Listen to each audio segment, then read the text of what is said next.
keluarga kerajaan, selamat datang di Rock Ministry TV. Saya Anita, saya sangat senang menyambut saudara yang melihat video ini melalui YouTube channel atau di media sosial lainnya. Selamat datang di keluarga kerajaan Kristus. Kita percaya bahwa Tuhan kita adalah Tuhan yang kreatif. Dia memiliki banyak cara untuk mengarahkan, melatih, dan membangun setiap kehidupan orang percaya. Dia akan memberikan kejutan-kejutan yang luar biasa, bahkan di masa padang gurun yang kita alami. Karena itu, saya mengajak kepada saudara untuk membagikan kabar sukacita ini di seluruh aspek kehidupan saudara. Bahkan di sosial media yang kita punyai, biarlah apa yang kita post dapat membangkitkan iman mereka kepada Yesus Kristus. Sekali lagi, kami sangat senang menyambut saudara menjadi bagian dari keluarga Rock Ministry. Bagi saudara yang ingin mendapatkan info lebih tentang Rock Ministry, dapat subscribe YouTube channel dan follow media sosial berikut untuk mendapatkan update konten-konten yang membangun iman kita. Tuhan Yesus memberkati.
Shalom. Shalom, selamat pagi Bapak Ibu Saudara, warga kerajaan Allah. Saatnya kita berkumpul di tempat ini, saling bersekutu dengan Tuhan. Sebab kemuliaan Tuhan ada di tempat ini. Yang setuju lambaikan tangan. Sukacita diberikan bagi kita semuanya, amin. Amin, puji nama Tuhan. Saya undang Bapak Ibu, Saudara semuanya bangkit berdiri. Kita akan baca firman Tuhan dalam Roma 15 ayat yang ke-13. Kita baca bersama-sama. 3, 2, 1. Semoga Allah, sumber pengharapan, memenuhi kamu dengan segala sukacita dalam damai sejahtera dan dalam imanmu, supaya oleh kekuatan Roh Kudus kamu berlimpah-limpah dalam pengharapan. Berikan tepuk tangan untuk firman Tuhan yang dijadikan nyata di pagi hari ini buat kita semuanya. Kita naikkan syukur kita kepada Tuhan. Terima kasih Aba, terima kasih Tuhan, terima kasih ya Roh Kudus. Kami mengucap syukur pagi hari ini, sebab oleh kemurahan anugerah-Mu Tuhan, kami ada di tempat ini. Kami mau memuji-Mu, membesarkan nama-Mu Tuhan, sebab kami percaya pengharapan kami di dalam Engkau pasti aman adanya Tuhan. Terima kasih Bapa, terpuji nama-Mu Tuhan. Kami mengucap syukur dan bersorak kegirangan sorak-sorai. Haleluya, haleluya. Glory bagimu Tuhan di tempat yang maha tinggi. Di dalam nama Yesus Tuhan. Amin. Haleluya. Kita bersorak, kita bersuka cita. Sebab Allah kita dahsyat. Haleluya. Come on. Tiba saatnya kami berkumpul bersatu dari setiap suku dan bangsa,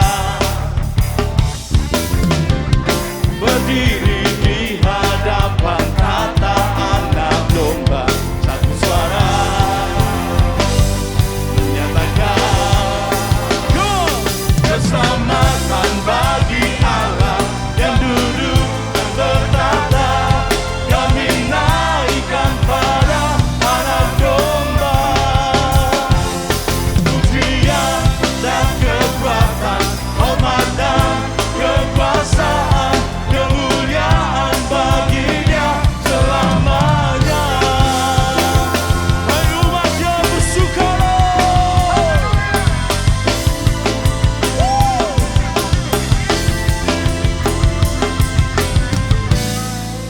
bersukacitalah. Tiba saatnya kami berkumpul bersatu dari setiap suku dan bangsa, berdiri di hadapan tata anak domba, satu suara amin menyatakan syukur. Keselamatan bagi Allah yang duduk dan bertata. Kami naikkan pada anak domba, pujian dan kekuatan, hormat dan kekuasaan, kemuliaan baginya selamanya. Hey!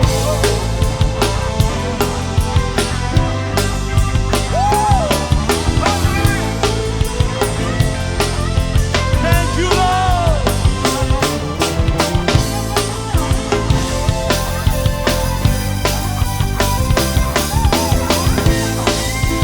Dan seluruh umat kerajaan Tuhan bersuka. Haleluya. Bagi Allah yang duduk dan bertata, kami naikkan pada anak domba, pujian, pujian dan kekuatan, hormat dan kekuasaan, kemuliaan baginya selamanya. Keselamatan bagi Allah yang duduk dan bertata. Kami naikkan pada Yesus Tuhan, pujian dan kekuatan, hormat dan kekuasaan, kemuliaan bagi Dia selamanya. Keselamatan bagi Allah yang duduk dan bertata. Kami naikkan pada anak domba. Amin. Pujian dan kekuatan, hormat dan kekuasaan, kemuliaan baginya selamanya. Kemuliaan, kemuliaan baginya, kemuliaan baginya, kemuliaan baginya selamanya. Haleluya.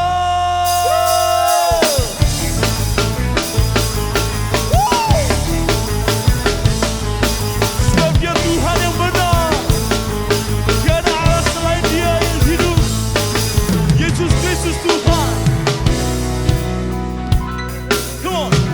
Kau gunung batuku dan Kau kota bentengku, tak akan ku ragu.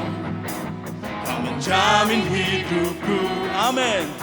Kau keselamatanku dan Kau yang membelaku, tak akan ku takut. Kuasa-Mu di dalamku. Amin. Walau badan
Dahsyat Engkau Tuhan.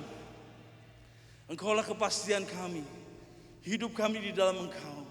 Dan pengharapan kami Tuhan sempurna di dalam-Mu. Puji nama-Mu Bapa. Terima kasih Tuhan. Haleluya. Syaralabadakini lama syaralabad. Syirikana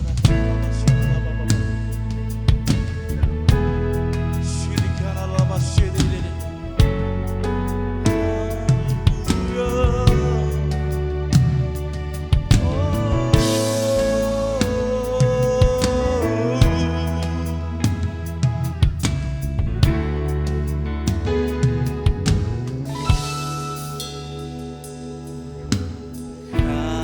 Kasih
Bapa, pengharapan-Mu dan kekuatan-Mu Tuhan memampukan kami,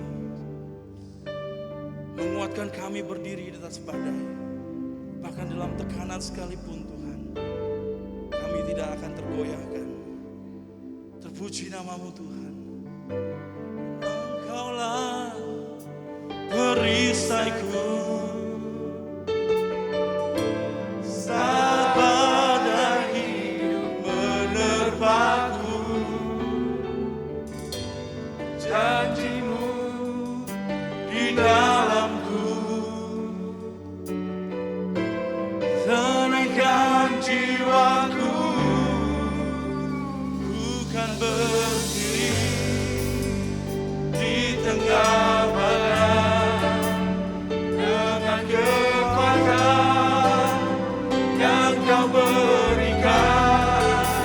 Sampai kapanpun ku kan bertahan, karena Yesus selalu menopang hidupku. Oh,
Terima kasih Tuhan.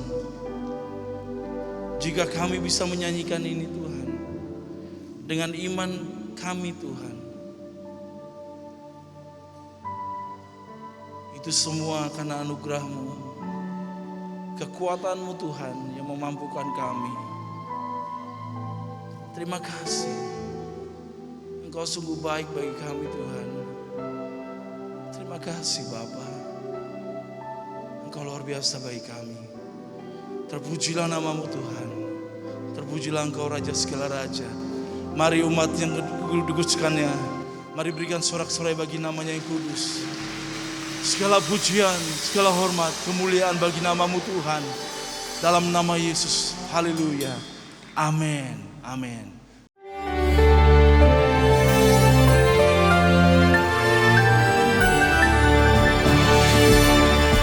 Shalom warga kerajaan, saya ulangi pernyataan saya minggu yang lalu.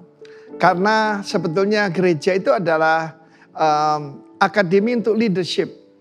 Di 7 puncak gunung, baik dalam bisnis, baik di dalam church and mission, pendidikan, art, anything, termasuk government, politik government.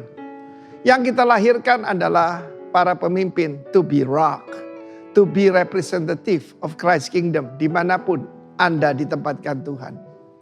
Di dalam 1 Korintus pasal 4 kita melihat pesan daripada Rasul Paulus yang berhasil membangun putra-putri rohani. Ya, dia berkata kepada putra-putraku yang kukasihi, my beloved sons.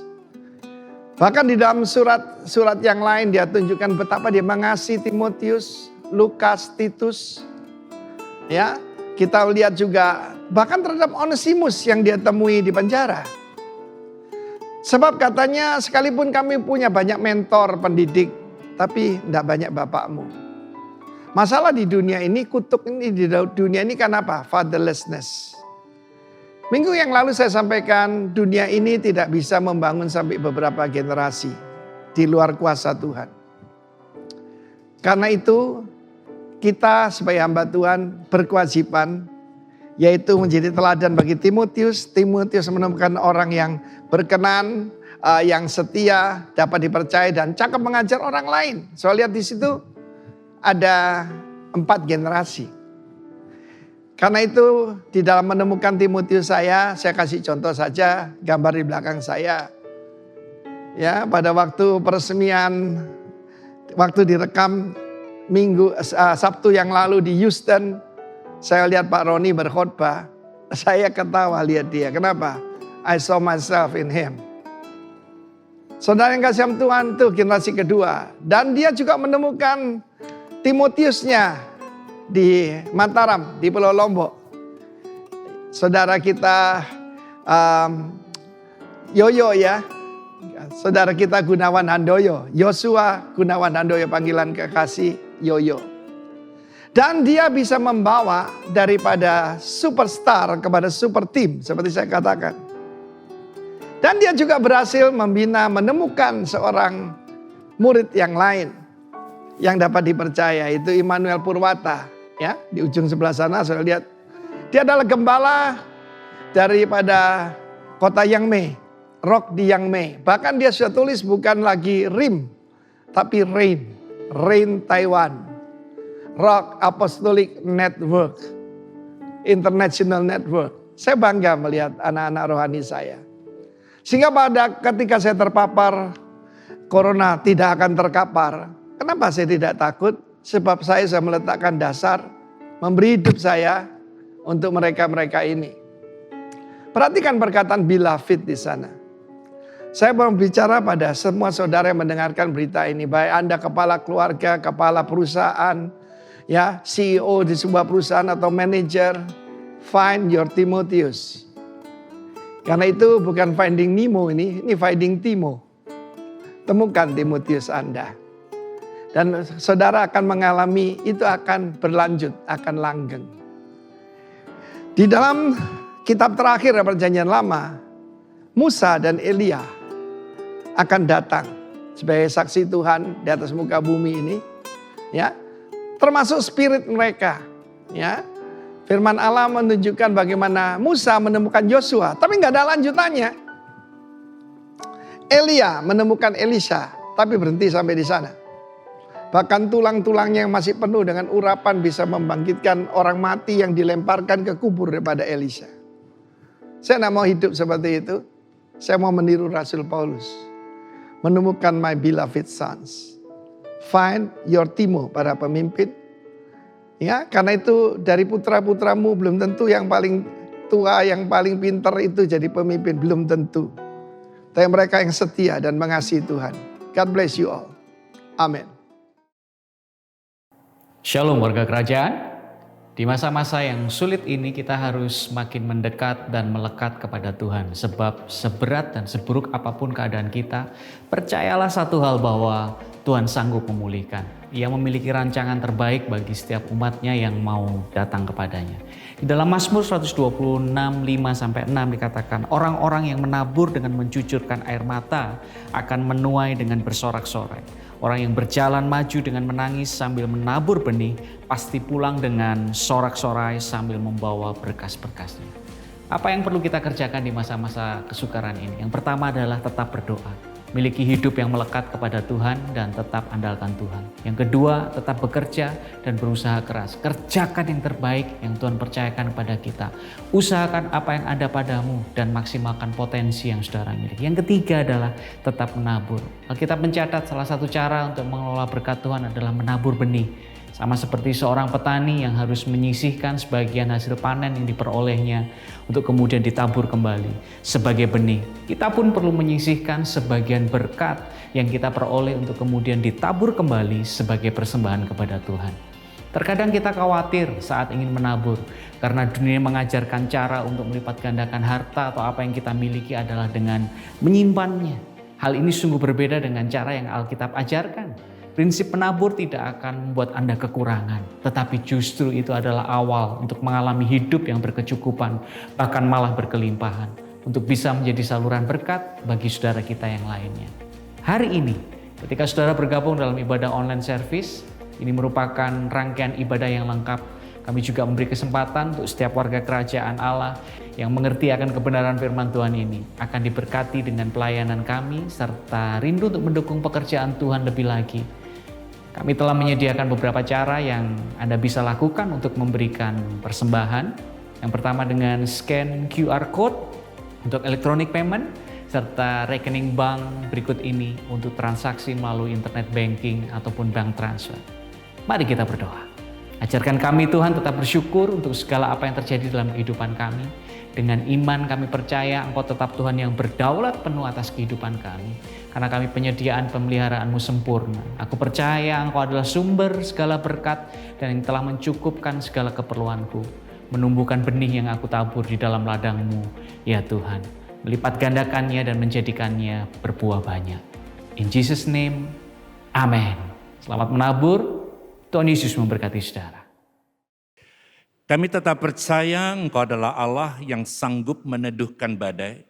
Di tengah badai pun kalau Tuhan izinkan kami tetap bertahan karena kekuatan yang daripada Tuhan. Memampukan kami, karenanya kami butuh akan firman-Mu. Karena firman-Mu adalah kekuatan kami. Firman-Mu adalah pelita bagi kaki kami. Firman-Mu adalah sumber pengharapan kami. Urapi setiap kami, baik kami yang menyampaikan firman maupun kami yang mendengarkannya. Biar semua pulang sebentar, diperlengkapi, dikuatkan. Sehingga yang putus pengharapan, Tuhan berikan pengharapan yang baru. Karena di dalam Kau selalu ada jalan keluar.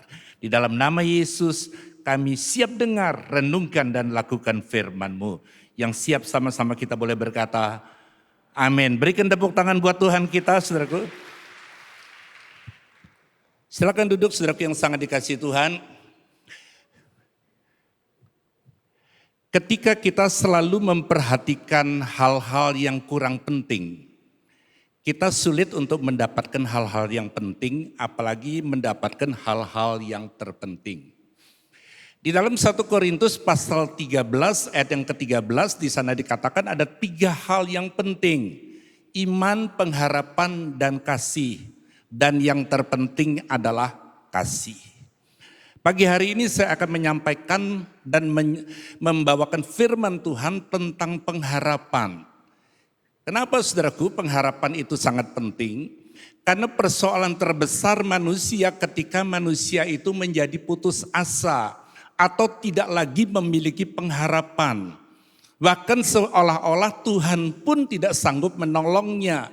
Ketika kita putus asa dan ketika kita kehilangan pengharapan, sulit kita menemukan mujizat apalagi jawaban doa.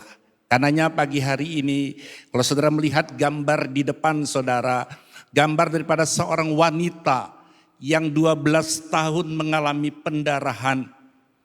Kalau mungkin istilah zaman sekarang adalah kanker rahim, ya saudaraku ya. Zaman dulu memang belum dikenal sehingga disebutnya mengalami pendarahan 12 tahun. Nah sekarang kita akan lihat bagaimana wanita ini yang sudah begitu lama menantikan kemudian mengalami kesembuhan. Bapak Ibu saudara yang sangat dikasihi Tuhan, saya percaya di dalam setiap apapun pasti ada jalan keluar. Kita lihat dulu dalam 1 Timotius 4 ayat yang ke-10 dikatakan, itulah sebabnya kita berjerih payah dan berjuang karena kita menaruh pengharapan kita kepada Allah yang hidup, Juru selamat semua manusia, terutama mereka yang percaya. Ayat ini menyadarkan kita bahwa kita tidak cukup cuma punya pengharapan, tidak cukup punya iman, tidak cukup punya percaya bahwa Tuhan sanggup. Tetapi dibutuhkan perjuangan, dibutuhkan jerih payah, dibutuhkan satu hal untuk menunjukkan apa yang kita percayai. Dan pengharapan kita, Alkitab katakan, kepada Allah yang hidup. Saudaraku yang sangat dikasihi Tuhan, seringkali kita sulit menemukan mujizat, seringkali kita sulit menemukan harapan kita menjadi kenyataan. Karena pengharapan kita letakkan bukan kepada Allah. Alkitab yang terdiri dari 66 kitab, 39 kitab perjanjian lama, dan 27 kitab perjanjian baru. Dimulai kitab pertama Kejadian, pasal pertama ayat pertama, di sana dikatakan, pada mulanya Allah menciptakan langit dan bumi. Jadi jangankan manusia, langit dan bumi saja diciptakan oleh Allah. Sebelum semuanya ada, Allah sudah ada karena dia adalah Alfa dan Omega, awal dan akhir. Maksud saya, seringkali kita menaruh pengharapan kita kepada buatan manusia. Uang buatan manusia, harta buatan manusia. Seringkali kita mengabaikan pengharapan kita atau kita salah meletakkan pengharapan kita kepada pencipta segalanya termasuk pencipta langit dan bumi dengan seluruh isinya. Karenanya Timotius 4 ayat 10 katakan menaruh pengharapan kita kepada Allah yang hidup. Juru selamat semua manusia. Semua manusia. Bukan golongan tertentu, etnis tertentu, di benua tertentu, tetapi semua manusia. Terutama mereka yang percaya. Kata percaya ini dalam bahasa aslinya adalah pistos. Pistos itu memiliki 3 arti. Yang pertama adalah beriman. Yang kedua dapat dipercaya. Orang percaya harusnya dapat dipercaya. Dapat dipercaya ucapannya, dapat dipercaya sikapnya, dapat dipercaya tanggung jawabnya dan seterusnya. Dan arti kata percaya atau pistos itu yang ketiga adalah setia. Orang yang percaya kepada Tuhan harusnya setia. Karenanya Bapak Ibu Saudara yang sangat dikasihi Tuhan, di dalam memasuki bulan yang baru ini tema kita adalah be fruitful, ya, berbuah. Saudaraku, kita tidak harus bertumbuh saja, tapi harus berbuah. Kenapa? Kalau orang bertumbuh, yang dia nikmati adalah dirinya sendiri, pertumbuhannya. Pertumbuhan rohaninya, pertumbuhan usahanya, pertumbuhan hasil karyanya, pertumbuhan bisnisnya. Yang dia nikmati dia sendiri. Tetapi firman Tuhan katakan berbuah. Berbuah itu dinikmati oleh orang lain. Saudara kan gak pernah lihat pohon menikmati buahnya sendiri. Bahkan dia bersusah payah supaya buahnya muncul. Ketika buahnya mulai bergelantungan, dia harus menyiapkan tenaga ekstra untuk menahan buahnya supaya tidak rontok. Karena Tuhan perintahkan kepada kita bukan cuma sekedar berbuah, tapi berbuah yang manis dan tidak rontok. Artinya berbuah tetap. Saudaraku yang dikasihi Tuhan, kita lihat dulu apa yang dikatakan Ibrani. Saya ambil dari Alkitab, Keluaran Lembaga Alkitab Indonesia dan Bahasa Indonesia Sehari-hari. Ayatnya sama tetapi dengan ulasan yang berbeda untuk memperjelas. Dari Ibrani 10:23, marilah kita teguh berpegang.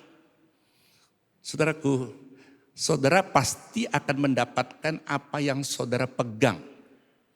Saudara akan menghidupi apa yang saudara pegang. Prinsip yang saudara pegang, keyakinan yang saudara pegang. Kalau yang saudara pegang itu apa yang dunia katakan, bahwa manusia itu hidup seperti roda berputar, kadang di atas, kadang di bawah. Kalau saudara berpegang kepada apa yang dikatakan orang, seperti gelombang lautan kadang pasang, kadang surut, saudaraku, saudara akan menikmati hal itu. Tetapi waktu saudara pegang bahwa janji firman Tuhan kau selalu naik dan tidak turun, meskipun keadaan ekonomimu hari ini sedang menurun, kesehatanmu hari ini mungkin sedang menurun, rumah tanggamu ataupun pendidikan ataupun kuliahmu mengalami penurunan, sepanjang saudara percaya bahwa aku ditentukan selalu naik dan tidak turun, penurunan itu adalah bagian perjalanan untuk menuju kepada peningkatan yang sedang Tuhan siapkan untuk kita. Pada pengakuan tentang pengharapan kita, sebab Ia, Tuhan, yang menjanjikannya setia. Sekarang ayat yang sama dalam bahasa Indonesia Sehari-hari. Hendaklah kita berpegang teguh pada harapan yang kita akui. Kalau menurut saya bukan cuma kita akui, perlu kita deklarasikan. Kalau saudara punya usaha, kalau saudara punya pekerjaan, saudara deklarasikan. Jangan buka toko lalu lihat, waduh kok mendung ya hari ini kayaknya sepi ya. Ya, saudara buka warung, wah hari ini gini kayaknya nggak ada pembeli. Katakan hidupku bukan karena keadaan, tetapi hidupku karena iman percaya kepada Tuhan. Dia sumber pengharapan. Keadaan cuaca tidak akan menghalangi untuk aku diberkati Tuhan. Yang setuju bisa katakan amin. Ya, berpegang teguh pada harapan yang kita akui. Sebab Allah yang bisa dipercaya dan Ia akan menepati janjinya. Menepati janji atau janji yang dijanjikan Allah menjadi nyata ketika kita berpegang teguh pada pengharapan yang kita akui. Sekarang kita akan lihat saudara yang kasih Tuhan tentang wanita pendarahan 12 tahun. Terambil dari Markus 5 ayat 25. Sampai ayat yang ke-34 saya akan bacakan buat Bapak Ibu. Adalah di situ seorang perempuan yang sudah 12 tahun lamanya menderita pendarahan. Ia telah berulang-ulang diobati oleh berbagai tabib sehingga telah dihabiskannya semua yang ada padanya. Namun sama sekali tidak ada faedahnya. Malah sebaliknya keadaannya makin memburuk.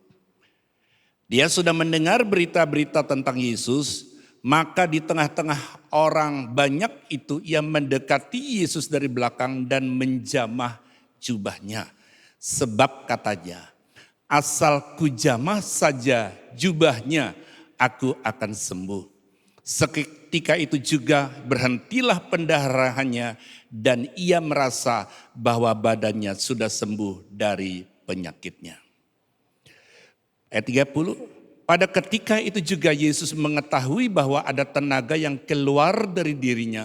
Lalu ia berpaling di tengah orang banyak dan bertanya, siapa yang menjamah jubahku?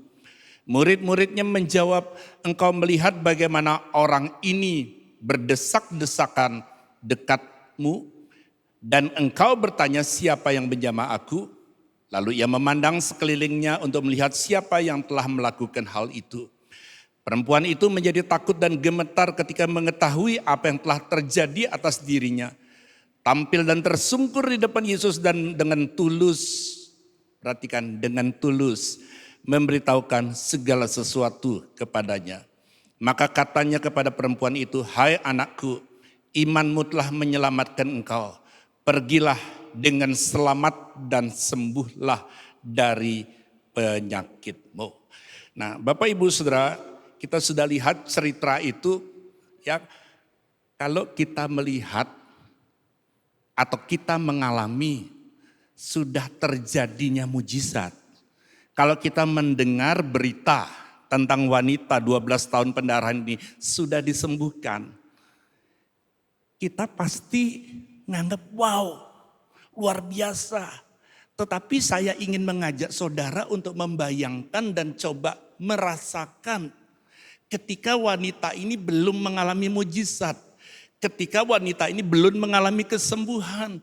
Ketika setiap hari dia mengalami keadaan pendarahan.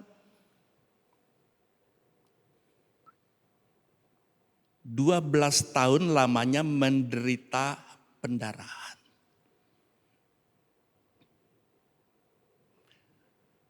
Ia telah berulang-ulang diobati oleh berbagai tabib. Saya coba mengajak saudara merenungkan bagaimana suasana pengharapan di hati wanita ini. Tetangganya bilang, dengar enggak? Di desa seberang ada tabib yang pandai menyembuhkan, ada berapa banyak orang menjadi sembuh. Coba kamu ke sana. Mulai muncul pengharapan. Dan saya coba menyelidiki, kata perempuan ini dalam bahasa aslinya adalah wanita yang sudah bersuami. Cuma tidak dijelaskan sudah punya anak atau belum. Tetapi dia adalah wanita yang bersuami. Jadi mungkin dia ngomong pada suaminya, suamiku di desa sebelah ada loh tabib yang katanya sudah menyembuhkan banyak orang. Pengharapannya mulai muncul. Lalu dia berobat ke sana. Setelah pulang gak sembuh. Pengharapannya turun lagi. Lalu tiba-tiba, oh enggak, bukan di sana. Itu di kota lain, agak jauh sih dari sini. Itu terkenal. Mulai muncul pengharapannya. Setelah menghabiskan biaya, berobat dan tidak sembuh lagi. Mulai turun. Jadi saya membayangkan suasana pengharapan daripada wanita ini. Seperti orang naik roller coaster. Sebentar naik, ntar turun, ntar naik, ntar turun. Mungkin kalau zaman sekarang. Oh berobat ke Pineng, berangkat ke Pineng.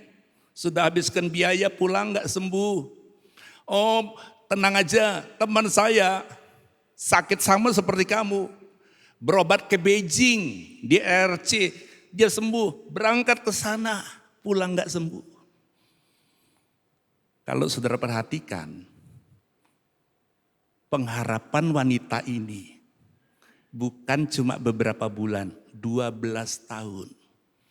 Saya justru mengajak saudara membayangkan bagaimana wanita ini sebelum berjumpa dengan Yesus, sebelum mengalami kesembuhan, dia mengalami keadaan pengharapan, kecewa. Ya, bukan kecewa saja, bahkan di sana dikatakan bahwa ia telah berulang-ulang diobati oleh berbagai tabib. Berbagai itu saya nggak tahu, tetapi berbagai itu pasti banyak. Sehingga telah dihabiskannya semua yang ada padanya. Bukan uang saja loh saudaraku. Semua yang ada padanya dihabiskannya, bisa saja dia jual kendaraan untuk biaya berobat. Dia punya kebun, dia jual untuk biaya berobat. Bahkan bisa saja rumahnya dia jual. Sehingga dia harus ngontrak rumah. Karena di situ dikatakan dihabiskannya semua yang ada padanya. Dan tidak sembuh. Bukan tidak sembuh, namun sama sekali tidak ada faedahnya. Kalau di sana ditulis, ya agak lumayan sih, cuma belum sembuh sekali, tapi sudah mendingan, itu sudah bersyukur. Tidak ada faedahnya sama sekali. Malah sebaliknya keadaannya makin memburuk. Saya mengajak saudara mulai membayangkan semuanya sudah habis, yang ada padanya bukan cuma uang, tetapi hartanya sudah dijual untuk biaya berobat. Keadaannya bukan agak lumayan, justru menjadi lebih buruk. Saudaraku, dalam situasi seperti itu, wanita ini perlu menjaga satu hal, tetap punya pengharapan. Saya tidak tahu apa yang sedang saudara alami. Mungkin orang bilang gak mungkin lah persoalanmu, udah ada mustahil, bisa pulih itu mustahil. Sudah gak ada jalan lain, jangan bermimpi lah. Mungkin orang bisa bilang seperti itu. Mungkin apa yang sedang saudara alami hari ini, mungkin orang berkata, ya boleh sih berharap, ya mujizat aja sih, tapi ya mujizat itu terjadi apa enggak. Tapi wanita ini tetap menjaga pengharapannya. Sehingga dia tidak putus asa, tidak putus pengharapan. Dia tidak izinkan pengharapannya hilang. Dia tidak izinkan mungkin hartanya hilang, uangnya habis, waktunya habis. Segalanya telah dihabiskan dan tidak membaik, justru keadaannya makin memburuk. Tetapi wanita ini tetap menjaga pengharapannya. Karena saya mau katakan, persoalan terbesar manusia adalah ketika manusia kehilangan pengharapan. Propertimu boleh disita bank, dokter boleh berkata penyakitmu belum ada obatnya. Orang bilang rumah tanggamu gak mungkin bisa dipulihkan, sudah bukan parah lagi, ambiar, hancur. Tetapi sepanjang saudara punya pengharapan, tetap ada kesempatan untuk melihat Tuhan memulihkan, untuk melihat mujizat tetap nyata di dalam kehidupan saudara. Wanita ini mengalami keadaannya makin memburuk, keadaannya makin parah. Sementara hartanya atau apa yang sudah ada padanya itu sudah habis. Dijual untuk biaya berobat. Jadi pengharapan saja tidak cukup. Perlu hal yang berikutnya. Ayat 27. Dia sudah mendengar berita-berita tentang Yesus. Bukan cuma tahu, tapi mendengar berita-berita. Bukan satu berita, banyak berita. Bukan tentang berita hoax. Seringkali yang kita dengar adalah berita hoax. Oh, pendeta ini mati, pendeta itu mati, pelayan Tuhan ini mati. Seringkali kita lebih banyak memasukkan hal-hal yang melemahkan iman, yang meruntuhkan pengharapan kita. Tetapi wanita ini salah satu penyebab dia mengalami pemulihan, karena yang dia dengar adalah berita tentang Yesus. Hari ini saudaraku, lewat mimbar ini saya ingin sampaikan, lebih banyak membaca berita-berita, lebih banyak membaca Alkitab, lebih banyak mendengarkan renungan-renungan tentang Yesus. Maka di tengah-tengah orang banyak itu, di tengah-tengah orang banyak, saya percaya ada banyak hambatan, ada banyak halangan, ada banyak rintangan waktu kita mau mendekati Yesus. Tidak terlihat, tidak terbaca di dalam Alkitab, ada salah seorang murid yang tiba-tiba tergerak mengajak wanita ini mempertemukan pada Yesus. Membukakan jalan, coba pinggir dulu, ini wanita ini sakit, biar dia ketemu Yesus. Tidak tercatat. Bahkan mungkin murid-murid menghalangi dia untuk mendekat. Tetapi saya mau katakan, apa yang saudara dengar harusnya menimbulkan iman percaya kita kepada Tuhan. Hal yang kedua, mendengar berita tentang Yesus menimbulkan iman dan pengharapan. Karena Roma 10:17, jadi iman timbul dari pendengaran dan pendengaran oleh firman Kristus. Bapak Ibu Saudara, saudara akan selalu mengeluarkan sesuatu apa yang saudara pernah masukkan. Renungkan Roma 10:17, iman timbul dari pendengaran. Ya, saya memberikan ilustrasi begini. Ini permukaan air, ini dasar. Sesuatu akan timbul ketika ada yang kita tenggelamkan atau kita masukkan. Ini permukaan air, ini dasar. Yang muncul, yang timbul di permukaan air adalah sesuatu yang pernah kita tenggelamkan atau masukkan. Kalau saudara tidak pernah memasukkan firman Tuhan, kalau saudara jarang merenungkan firman Tuhan, lalu apa yang saudara mau timbulkan, apa yang saudara mau munculkan? Nah, wanita ini mendengar berita tentang Yesus, lalu timbul iman. Timbul pengharapan karena ada sesuatu yang baik yang dia masukkan. Karenanya sekali lagi pesan saya, jangan terlalu banyak memasukkan hal-hal yang melemahkan iman saudara lewat pendengaran ataupun yang saudara baca lewat media sosial. Biarlah yang masuk itu hal-hal yang menguatkan, yang membuat saudara semakin yakin dan percaya, yang membuat saudara memiliki pengharapan. Maka di tengah orang banyak yang mendekati Yesus dari belakang dan menjamah jubahnya.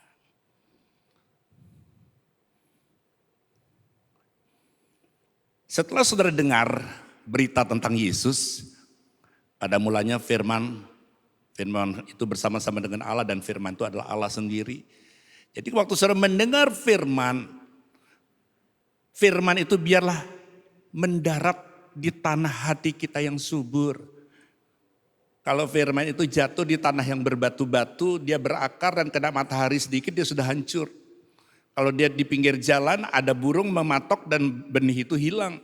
Tetapi kalau hati saudara jadikan tanah yang baik, benih itu akan berakar, bertumbuh dan menghasilkan buah.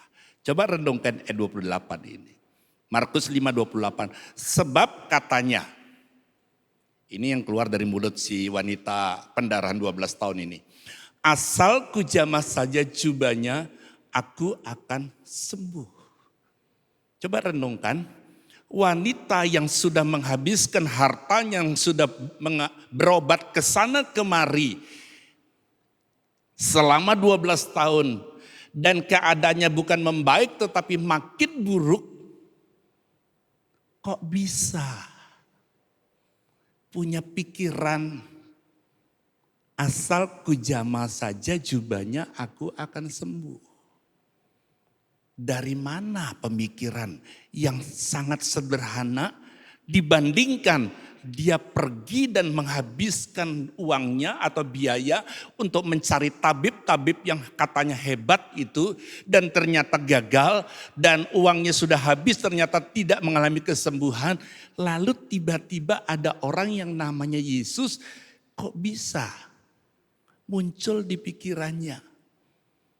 Biasanya kan kita minta didoakan, ditumpang tanganin.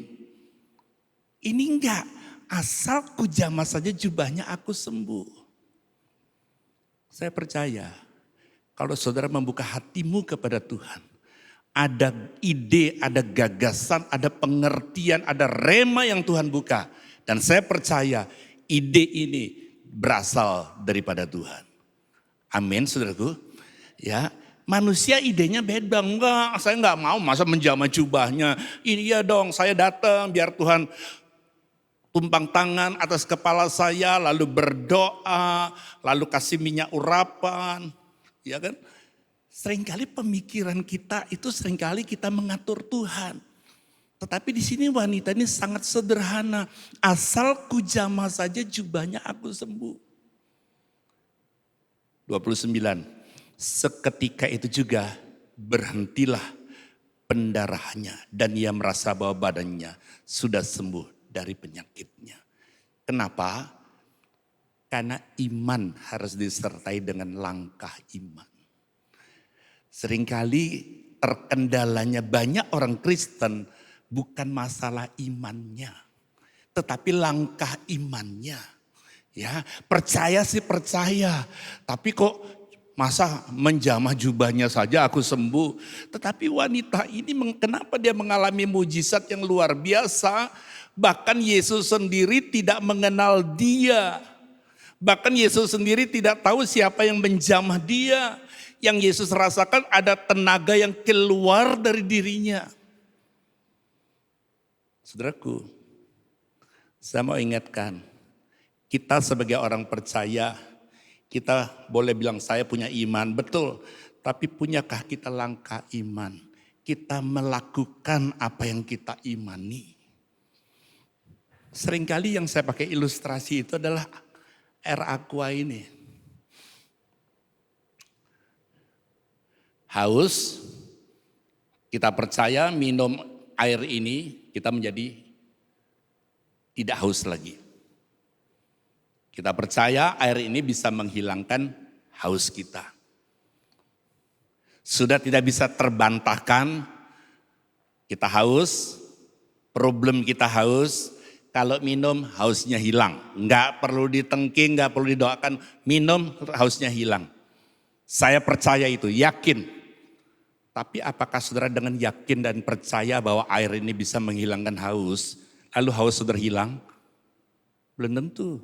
Kalau saudara enggak minum, airnya enggak akan hilang. Meskipun saudara percaya. Jadi untuk haus saudara hilang dengan apa yang saudara percaya, saudara harus minum airnya.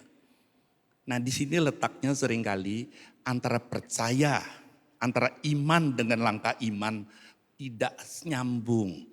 Ya, saya percaya kalau saya makan Pak, lapar saya hilang. Tapi saudara enggak makan, ya tetap lapar. Kenapa enggak makan? Ya belum ada makanan Pak. Loh kenapa enggak beli? Beli dong. Ya enggak ada duit Pak. Kenapa kita sulit menemukan mujizat? Meskipun kita rasa sudah berdoa dan percaya.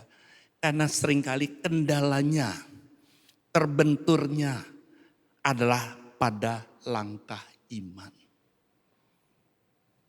Berilah maka kamu akan diberi. Amin, saya percaya.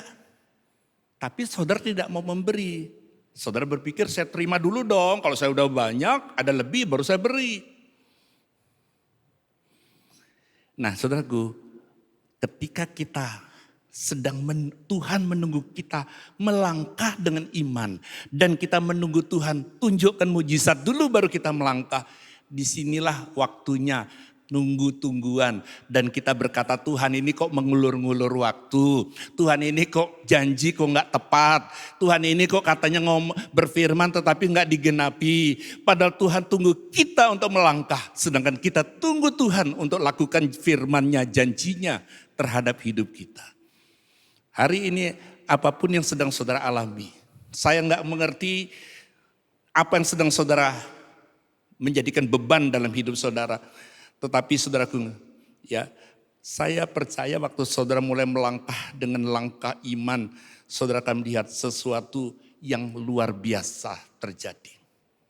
Petrus di atas perahu di Danau Galilea, hampir tenggelam. Lalu Yesus berjalan di atas air. Pada situasi genting, gawat, darurat, orang bisa salah mengerti tentang Tuhan. Bukan dengar firman saja, melihat dengan mata kepala sendiri, itu hantu. Kehadiran Tuhan dengan kasat mata bisa disalah mengerti oleh Petrus. Itu hantu. Padahal Yesus makan bareng-bareng, pelayanan bareng-bareng, ngobrol bareng-bareng. Tetapi dalam keadaan gawat, dalam keadaan beban berat, dalam keadaan sulit, dalam keadaan emergensi, dalam keadaan segalanya sepertinya sudah tidak ada jalan keluar. Murid yang sekualitas Petrus saja bisa bilang Tuhan itu hantu. Jadi kalau hari ini saudara sedang salah mengerti dengan Tuhan. Kalau hari ini saudara berkata, Tuhan sampai kapan pandemi ini Tuhan izinkan? Jangan tanya sampai kapan. Biarlah lewat ini apa yang Tuhan kehendaki untuk aku perbuat. Sehingga di tengah badai sekalipun aku akan tetap kuat bertahan. Karena ada kekuatan yang Tuhan berikan dalam hidupku. Lalu Tuhan nyamperin. Tapi gak ke perahu, dari jauh. Petrus bilang, kalau itu engkau Tuhan suruhlah aku berjalan. Tuhan bilang, kemarilah. Kalau saat itu Petrus, sebentar Tuhan, ini gawat Tuhan, teduhkan dulu gelombangnya baru aku datang ke sana. Tenangkan dulu badainya baru aku datang ke sana. Atau sebentar dulu Tuhan, aku mau rapat dulu. Yohanes, Yakobus, yuk kita kumpul dulu, ini keadaan darurat, ini emergensi gimana nih? Kita lebih bertahan di atas perahu atau kita turun ke perahu, berjalan di atas air datang kepada Yesus. Lebih aman mana menurut kamu? Kalau seperti itu, mujizat tidak akan pernah terjadi. Tapi Petrus tahu, tadi yang dikatakan hantu, tapi dia tahu bukan hantu, itu Tuhan sendiri. Karenanya dia bilang, kalau itu engkau Tuhan, suruh aku datang kepadamu. Kemarilah kata Yesus. Pada saat itu Petrus melangkah. Dan dia sebagai nelayan, dia tahu persis, dia tahu betul tidak akan pernah manusia bisa jalan di atas air.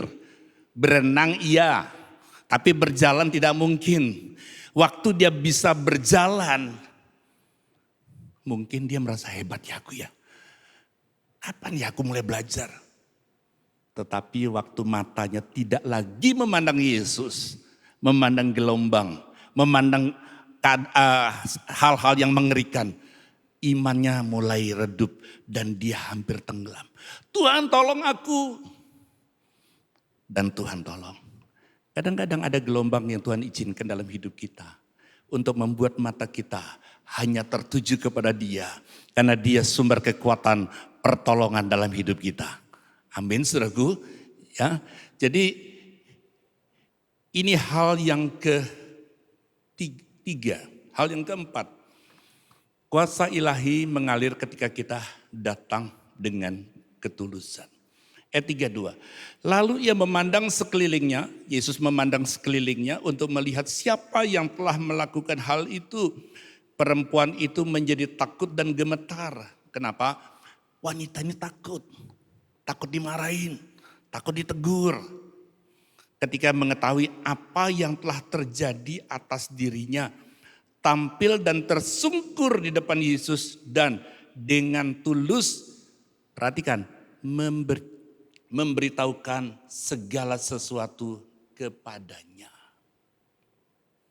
Ini menceritakan secara kronologis, menceritakan maksud dan tujuannya, menceritakan apa yang ada di hatinya sehingga dia datang dan menjamah jubah Yesus. Sehingga ada tenaga yang keluar dari diri Yesus. Sangat berbeda dengan Adam yang bersembunyi dalam kitab Kejadian pasal 3. Adam, di manakah engkau? Waktu itu kalau Adam berkata, ya Tuhan, aku takut karena aku telah berdosa kepadamu. Ampuni aku. Mungkin selesai. Tetapi di situ Adam menyalahkan Hawa. Hawa menyalahkan ular. Dan tidak pernah ada kata minta ampun sama Tuhan. Saudaraku, setiap kita bisa bersalah di hadapan Tuhan. Pernah bersalah.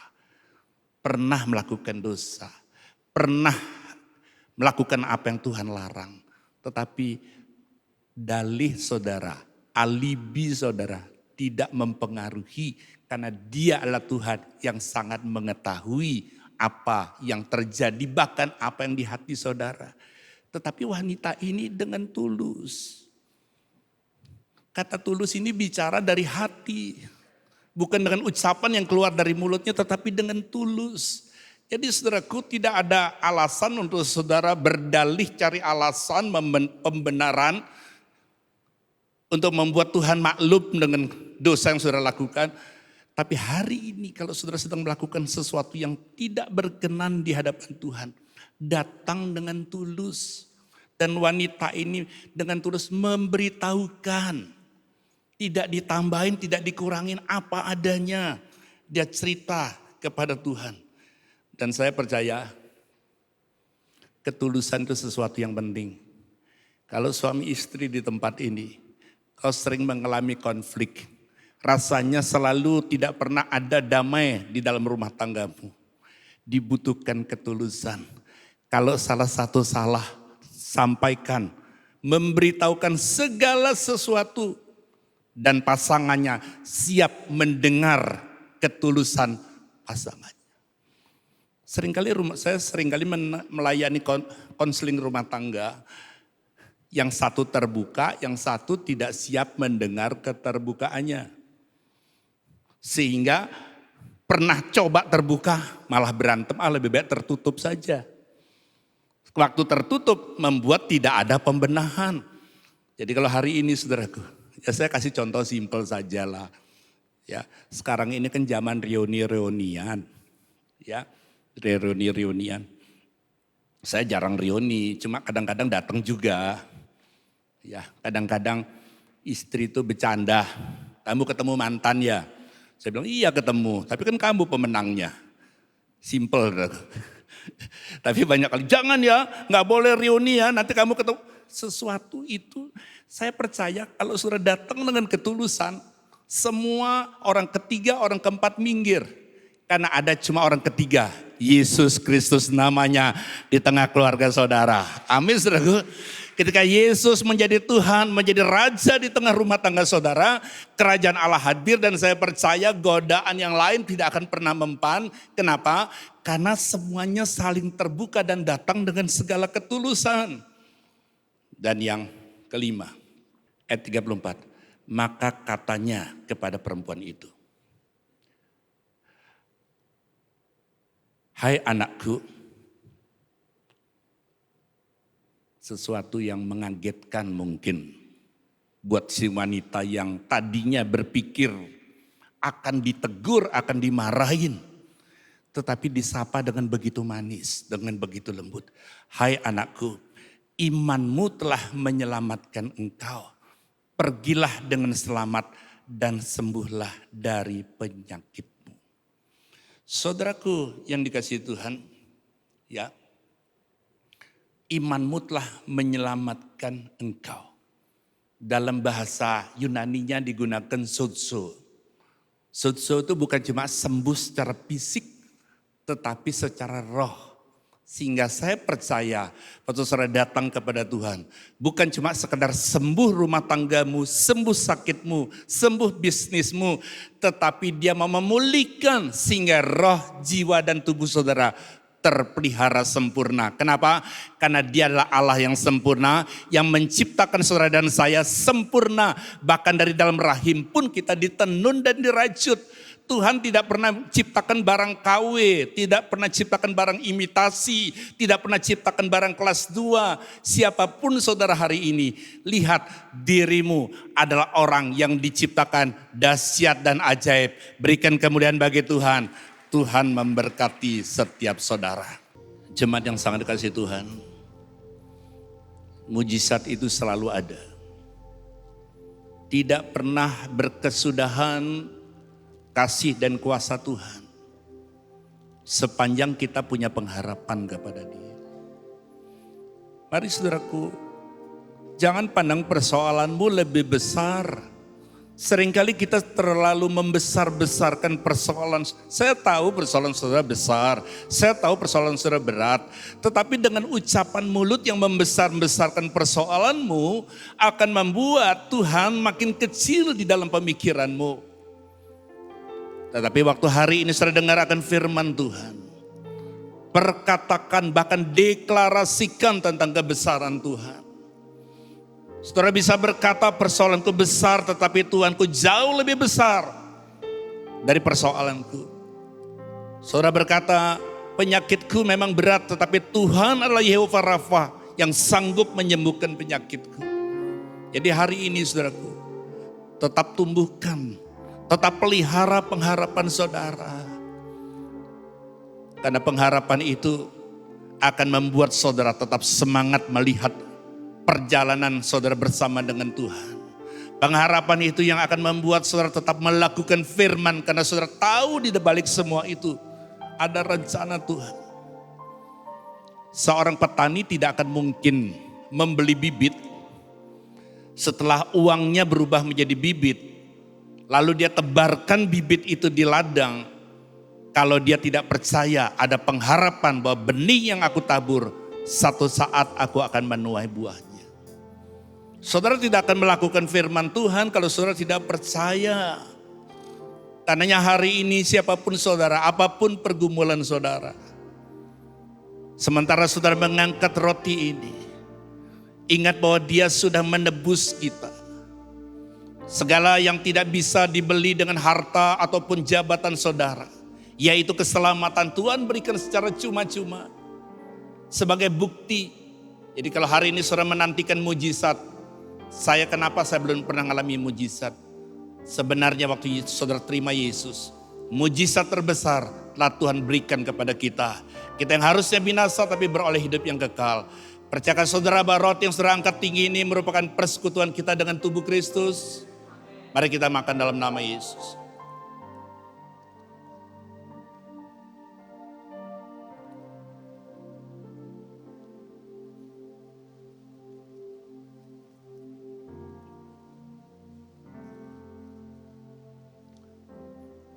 Selesai membagikan roti, Tuhan Yesus mengambil cawan yang berisi anggur dan setelah mengucap syukur atasnya Dia katakan, inilah cawan perjanjian baru yang dimeteraikan oleh darahku, darah yang tertumpah bagi kamu semua. Lakukanlah ini senantiasa sebagai peringatan akan daku. Apakah jemaat Tuhan percaya bahwa cawan yang berisi anggur yang kita ucapkan syukur atasnya merupakan persekutuan kita dengan darah Kristus? Mari kita minum dalam nama Yesus.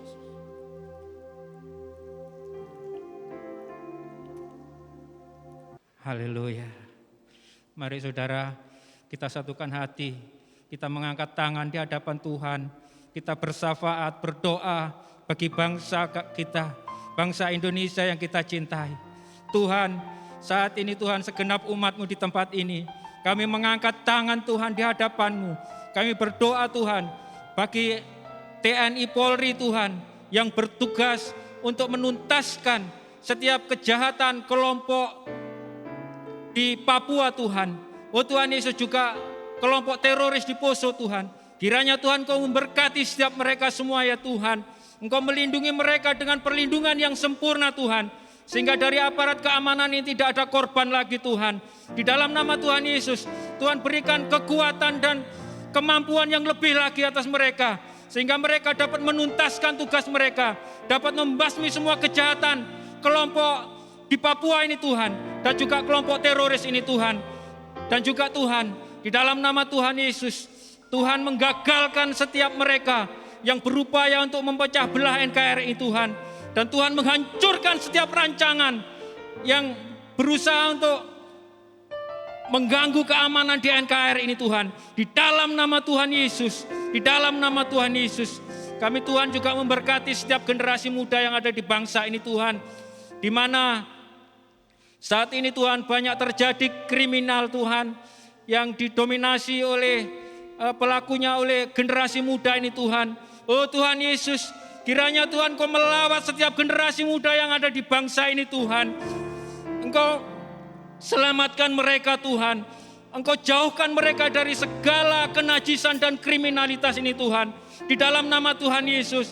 Sehingga Tuhan, oleh generasi muda ini Tuhan akan terpilih di bangsa ini Tuhan. Setiap pemimpin yang hidup benar di hadapan-Mu Tuhan. Setiap pemimpin yang hidup akan takut akan Tuhan. Sehingga bangsa ini Tuhan akan mengalami pemulihan. Akan mengalami kemajuan yang lebih lagi Tuhan. Di dalam nama Tuhan Yesus. Juga Tuhan kami memberkati setiap keluarga kerajaan Allah. Oh Tuhan Yesus, terutama di dalam menjaga pernikahan mereka Tuhan.